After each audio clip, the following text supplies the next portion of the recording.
Good afternoon, viewers. Here we are on Monday with Barry Peatling Football Show. Good afternoon, Barry. Good afternoon, Colin Sutcliffe, and good afternoon, it is afternoon. It's a lovely day in Chelsea, and it's perfect weather for whatever you're doing. Yep, so autumn has dropped down to autumn weather, about 16 degrees, a bit different on Saturday, but Chelsea had its first win, but we'll get to that. Very exciting. Everybody's excited in Chelsea, including me.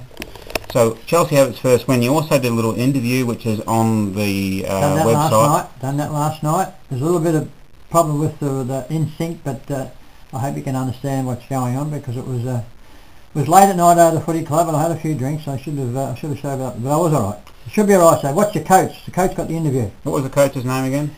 Paul Carbis. So Paul Carbis has been interviewed. I also saw another figure. Was that Spunky, yeah. Spunky, he was there, yeah. Yeah, it's his nickname. We're not making it up. It's his nickname, and he put his head in, so he got his threepence worth, and it'll be on. It was on last night, so if you check that out on Paul Carbis in the interview, it's on now.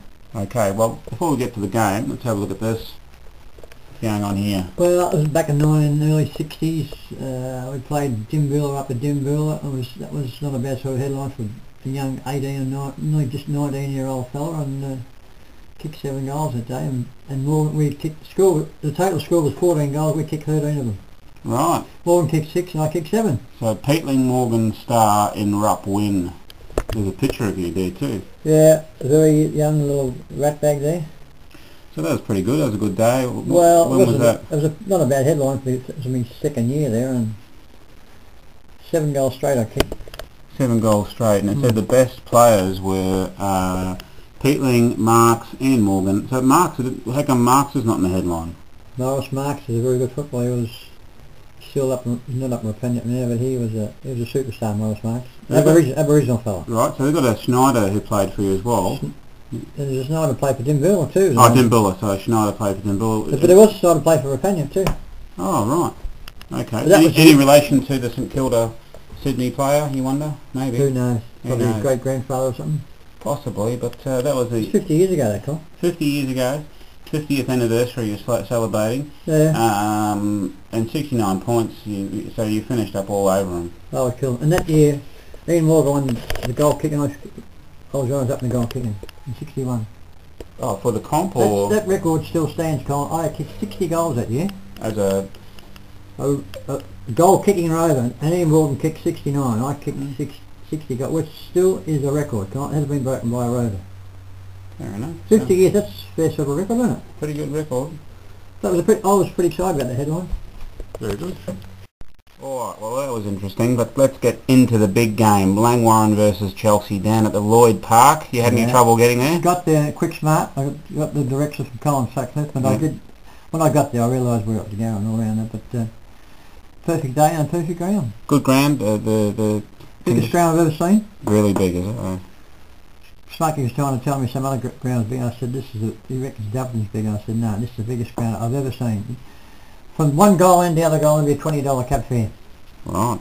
It's as wide as it was long. That's probably pretty cheap. You get a good $20 cap fare, would it be? Pretty cheap, $20 for the cap fare and that. A bit of a jibe at the game, but the ground, but no, it was in good nick. So good weather, it's quite warm, and the conditions were nice. Perfect. A little bit of wind sprung up. No, it was alright. Okay. Well, it was probably about three or four goals, but it was a perfect day. You couldn't get a better day for football. Any changes? Yeah, out was McMurray and Harrington. In comes Shaw and Ryan Orchard. I'm not sure about the other end, but we'll find out about that later. But yeah, that was Brisbane got. He trained Thursday night, but he wasn't quite there.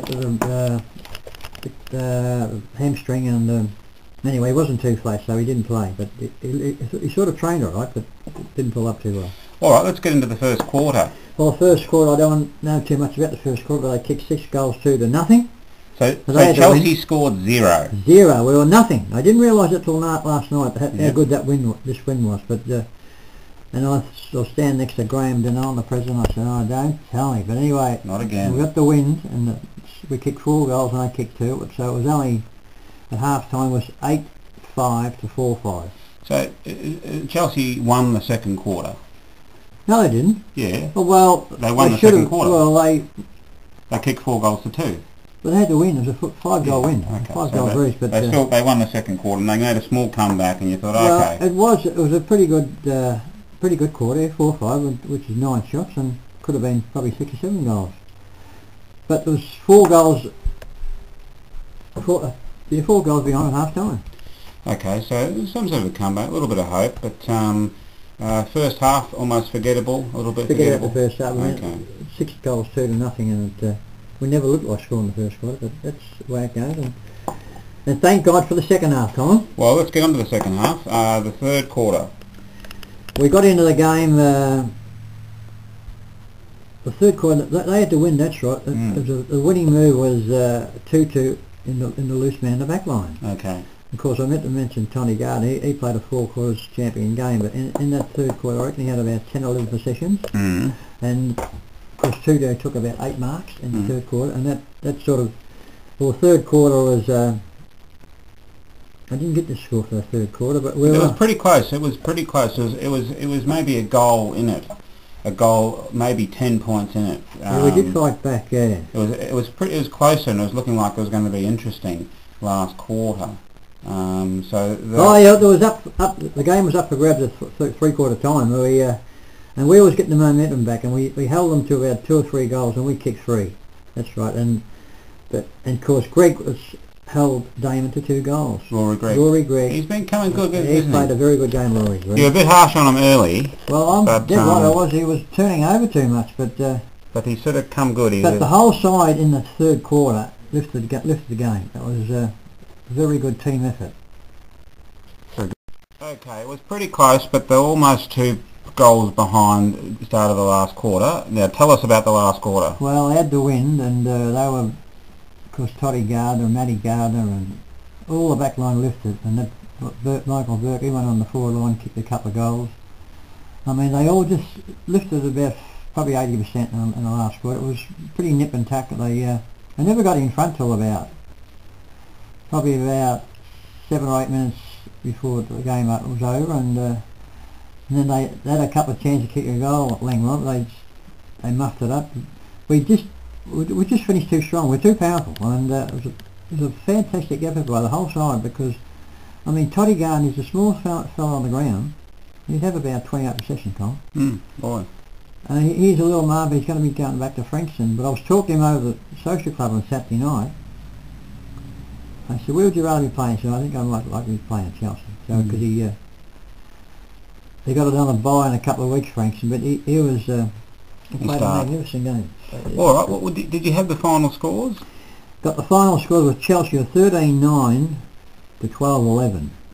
Okay, so they won by a few points. A 4-point win, yeah. It was probably I don't think the score sort of give the right account for Chelsea, because we were all over in the second half. Well, they gave them a 7-goal lead, basically. Well, Matty Ponton and who was the back man down there? Greg. Oh, Greg. He held the whole back line together, Rory Greg. But Matty Ponton played a fair game in the half-back flank down there. It was a very, very good team effort after half-time. It wasn't one passenger, Colin. Good. Well, give us the goal kickers then. Goal kickers, and Hudson Thomas. He's going to be a player, Colin. He kicked 2 goals. Curtis kicked 2. Michael Burke kicked 2 very good goals. One off his wrong foot, down the other end of the ground. Toddy Gardner kicked 2. 2-2-1. Jason Clark, didn't mention him before, but he played all right. And Jurasek kicked 1, and Odell kicked 1. So it was across the board a little bit. It was a very widespread of goal kickers, which is because Michael Burke started in the back line, playing all right in the first half. Put him in the back line, put him in the forward line, kicked 2 goals. Pretty good. So they all adapted to where they were put, and overall it was a very, very good win. Just give us the group of best players. There's a lot of best players, Colin. Practically after half time we didn't have one passenger, which is very good. And they had to, because they wasn't a bad side. And I forgot to mention those 2 fellas from Langwarrin, the coach, Paul Wheatley and Muston. Is his name Muston? Funny name, but they took us apart in the first half. Well, just give us 5 or 6 of the best players.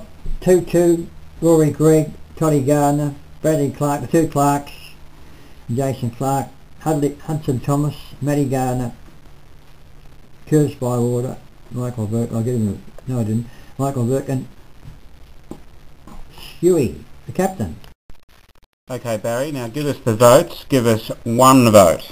One vote to Rory Gregg for played a marvellous game on Luke Damon. Luke Damon kicked 2 goals. He got 1 charity, but he had about 4 or 5 touches, Damon. So Rory Gregg, I congratulate him Saturday night in the rooms. He at Social Club. He's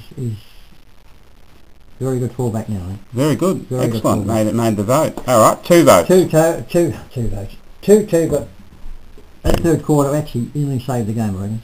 So 2 votes. There was a bit of order in the 2 vote. It was reasonably in the first half, but there were a few turnovers. I had a few of the supporters complain about turnovers. Look, he puts his heart and soul in that club. Sometimes, same as Stewie, he has a couple of turnovers a day, but they put their heart and soul in the game, especially Tutu. And he took about 6 marks in the third quarter. He blocked the bashed back his line. way through, and of course 3 votes. 3 votes, here we go, 3 votes. The little champ, Toddy Garner, as I said, 28 disposals in that third quarter, him and Tutu. I reckon him and Tutu saved us the game in the third quarter. Okay. So that's 3 votes to Toddy Gardner. Excellent. So Champion game, Toddy Gardner, you're a star. I told him Saturday night about 1,000 times. Now, how do you think Chelsea's season is going? Well, I'm not going to get too carried away. As I said to Paul Carver when I interviewed him Saturday night, you take one game at a time, but I think that was a very 100% what it was the last few weeks. They really, I reckon they've turned the corner, because the last 3 games we've played our better football, Colin. I don't know why we take a while to get going, but the second half on Saturday was probably they didn't score that many goals, but that was probably their best half of the season. So you say they've turned the corner? I reckon that for sure. And they're going to have a big decision to make next week, because they've got a few fellas to come back. And who are they playing next week? Pines, I'll beat them. That's here. Across the road. But aren't the Pines a good team this year? Well, not too bad either at the moment. Okay. Well, they beat Seaford in the second game, but Seaford they got beaten on Saturday too by 9 goals. So we'll see how that goes. But you reckon that they've turned the corner? So the game will be here. So just for your viewers, It'll be across the road, and hopefully it'll be nice Saturday, weather. 2:15.